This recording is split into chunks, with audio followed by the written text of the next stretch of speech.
ಬನ್ನಿ ಇವತ್ತು ಆಲೂಗಡ್ಡೆ ಗೊಜ್ಜು ಹೆಂಗೆ ಮಾಡೋಣ ಅಂತ ನೋಡೋಣ. ಈರುಳ್ಳಿ, ಆಲೂಗಡ್ಡೆ 3-4, ಕರಿಬೇವಿನ ಸೊಪ್ಪು ಇದೆಲ್ಲ ಫ್ರೈ ಮಾಡ್ಕೋಬೇಕು. ಕಡಾಯಿ ಇಟ್ಕೊಂಡಿದ್ದೀನಿ, ಎಣ್ಣೆ ಹಾಕ್ಕೋತಾ ಇದ್ದೀನಿ. ಎಣ್ಣೆ ಜಾಸ್ತಿ ಇದ್ರೇ ಪಲ್ಯಕ್ಕೆ ಚೆನ್ನಾಗಿರುತ್ತೆ ಫ್ರೆಂಡ್ಸ್. 3-4-5 ಟೇಬಲ್ ಸ್ಪೂನ್ ಎಣ್ಣೆ ಬೇಕಾಗುತ್ತೆ.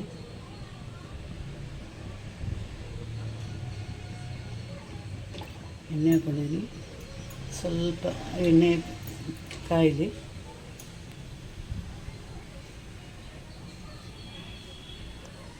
ಸಾಸಿವೆ ಹಾಕ್ಕೊಳ್ಳೋಣ. ಫೋಡಣಿಗೆ 1 ಟೇಬಲ್ ಸ್ಪೂನ್ ಸಾಸಿವೆ ಹಾಕ್ಕೋತಾ ಇದ್ದೀನಿ.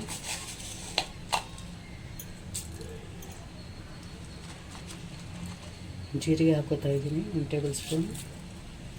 ಚೆನ್ನಾಗಿರುತ್ತೆ ಫ್ರೆಂಡ್ಸ್. ಇದು ದೋಸೆಗೂ, ಚಪಾತಿಗೂ, ಪೂರಿಗೂ ಚೆನ್ನಾಗಿರ್ತವೆ. ಯಾವಾಗಲೂ ಒಂದೇ ಥರ ಪಲ್ಯ ಮಾಡ್ಕೋತಾ ಇದ್ದರೆ ಚೆನ್ನಾಗಿರಲ್ಲ. ಈ ಥರ ಒಂಥರ ಮಾಡ್ಕೋತಾ ಇದ್ದರೆ ಮಕ್ಳಿಗೂ ತಿನ್ನೋಕ್ಕೂ ಚೆನ್ನಾಗಿರುತ್ತೆ. ಸ್ಕೂಲ್ಗೂ ಬಾಕ್ಸ್ಗೂ ಹಾಕೋಕ್ಕೂ ಚೆನ್ನಾಗಿರುತ್ತೆ. ಕಡಲೆಬೇಳೆ 1 ಸ್ಪೂನ್ ಹಾಕ್ಕೋತಾ ಇದ್ದೀನಿ.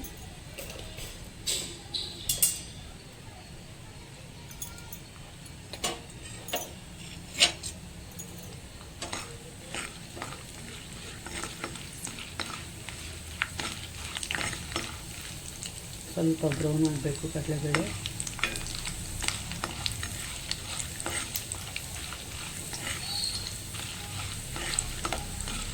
ಬ್ರೌನ್ ಆಗಿದೆ ಫ್ರೆಂಡ್ಸ್. ಈರುಳ್ಳಿ ಹಾಕೋಣ.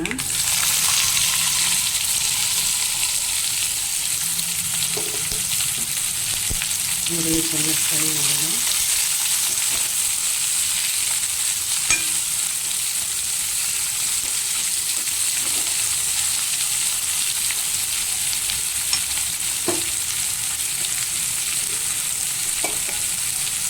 ಈರುಳ್ಳಿ ಫ್ರೈ ಆಗೋದಕ್ಕೆ ಬೇಗ ಫ್ರೈ ಆಗಬೇಕಂದ್ರೆ ಉಪ್ಪು ಹಾಕ್ಕೋತಾ ಇದ್ದೀನಿ. 1 ಟೇಬಲ್ ಸ್ಪೂನ್ ಉಪ್ಪು ಹಾಕ್ಕೋತಾ ಇದ್ದೀನಿ. ಕಲ್ಲುಪ್ಪು ಹಾಕ್ಕೋತಾ ಇದ್ದೀನಿ ನಾನು.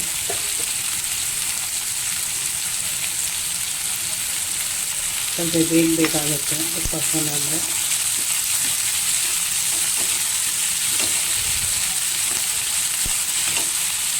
ಚೆನ್ನಾಗಿ ಹುರಿಬೇಕಿದೆ. ಸ್ವಲ್ಪ ಬ್ರೌನಿಶ್ ಬರಬೇಕು. ಇಲ್ಲಾಂದರೆ ಹಸಿ ವಾಸನೆ ಇರುತ್ತೆ, ತಿನ್ನೋಕ್ಕಾಗಲ್ಲ.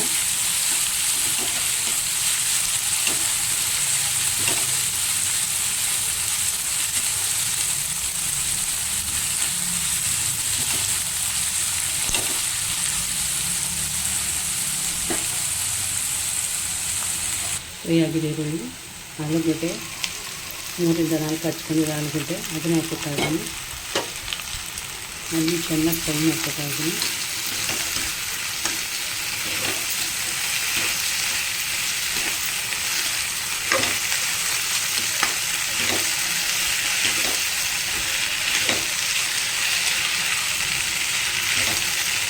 ಈ ಥರ ಒಂದು ಸ್ವಲ್ಪ ಮಾಡಿ ನೋಡಿ ಫ್ರೆಂಡ್ಸ್, ಚೆನ್ನಾಗಿರುತ್ತೆ. ಮಕ್ಕಳಿಗೆ ತಿಂತಾರೆ. ಮಕ್ಕಳು ಈ ಥರ ಮಾಡ್ಕೊತಾನೆ ತಿಂತಾರೆ. ಕ್ಯಾರೆಟ್ ಬಿಟ್ಟು ಕನ್ವರ್ಸ್ ಹಾಕ್ಕೊಟ್ಟು ಚೆನ್ನಾಗಿರುತ್ತೆ.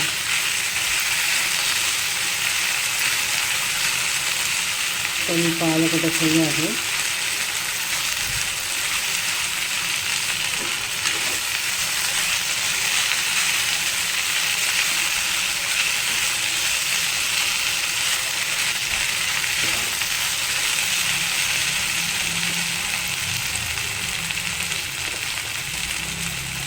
ಒಂಚೂರು ಅರಿಶಿನ ಕೂಡ ಹಾಕ್ಕೋತಾ ಇದ್ದೀನಿ.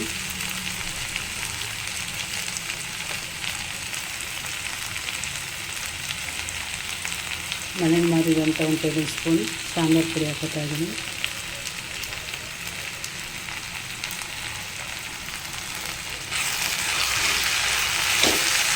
ನಮಗೆ ಸ್ಪೈಸಿ ಬೇಕು ಅಂದರೆ ಒಂಚೂರು ನಿಮ್ಮ ಆಪ್ಷನಲ್ಲಿ ಖಾರದ ಪುಡಿ ಹಾಕೋಬೋದು. ಅಂದರೆ ನಾವು ಸಾಂಬಾರು ಪುಡಿನೆಲ್ಲ ಖಾರ ಇರುತ್ತಲ್ಲ, ಹಾಗಾಗಿ ಸ್ವಲ್ಪ ನಾವು ಸ್ಪೈಸಿನ ಮಾಡ್ಕೊಳ್ಳೋದು ಸಾಂಬಾರು ಪುಡಿನ. ಹಾಗಾಗಿ ನಾನು ಹಾಕ್ಕೊಳಲ್ಲ. ನಿಮಗೆ ಬೇಕಾದರೆ ನೀವು ಹಾಕೋಬೇಕು, ಸ್ಪೈಸಿ ತಿನ್ನೋರು ಮಾತ್ರ. ಯಾಕಂದರೆ ಇದು ಮಕ್ಳಿಗೆ ಮಾಡ್ತಾಯಿಲ್ಲ, ಸ್ವಲ್ಪ ಸ್ಪೈಸಿ ಕಡಿಮೆ ಇದ್ದರೆ ಮಕ್ಕಳು ತಿನ್ನೋದು. ಹೀಗಾಗಿದೆ.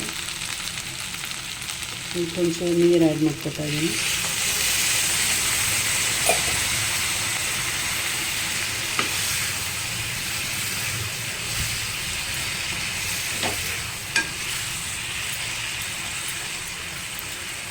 ಸ್ವಲ್ಪ ಫ್ರೈ ಆಗಿ ಲಿಡ್ ಮುಚ್ಚಿಟ್ಬಿಟ್ಟು ಒಂದು 5 ನಿಮಿಷ ಚೆನ್ನಾಗಿ ಫ್ರೈ ಆಗುತ್ತೆ. ಬನ್ನಿ ಫ್ರೆಂಡ್ಸ್, ಆಲೂಗಡ್ಡೆ ರೆಡಿಯಾಗಿದೆ ನೋಡಿ, ಬಿಸಿ ಬಿಸಿಯಾಗಿ ಚೆನ್ನಾಗಿ ಫ್ರೈ ಆಗಿದೆ, ನೀರೆಲ್ಲ ಡ್ರೈ ಆಗಿದೆ. ಲಾಸ್ಟ್ ಒಂಚೂರು ಗರಂ ಮಸಾಲ ಹಾಕ್ಕೊಂಡು ಸ್ವಲ್ಪ ಕಲಿಸ್ಕೊಂಬಿಟ್ಟು ಅಷ್ಟೇ ಫ್ರೆಂಡ್ಸ್, ರೆಡಿಯಾಗಿದೆ. ಸರ್ವಿಂಗ್ ಬೌಲ್ ರೆಡಿ ಮಾಡ್ಕೊತಿದ್ದೀನಿ. ಬನ್ನಿ ಫ್ರೆಂಡ್ಸ್, ಸರ್ವಿಂಗ್ ಬೌಲ್ ರೆಡಿ ಮಾಡ್ಕೊಳ್ಳೋಣ. ಸರ್ವಿಂಗ್ ಬೌಲ್ ಟ್ರಾನ್ಸ್ಫರ್ ಮಾಡ್ಕೊತಾ ಇದ್ದೀನಿ.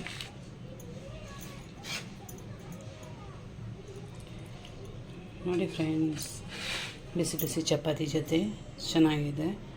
ತಿಂದು ಟೇಸ್ಟ್ ನೋಡಿ, ಕಮೆಂಟ್ಸ್ ಮಾಡಿ, ಲೈಕ್ ಮಾಡಿ ಆ್ಯಂಡ್ ಶೇರ್ ಮಾಡಿ. Thank you friends.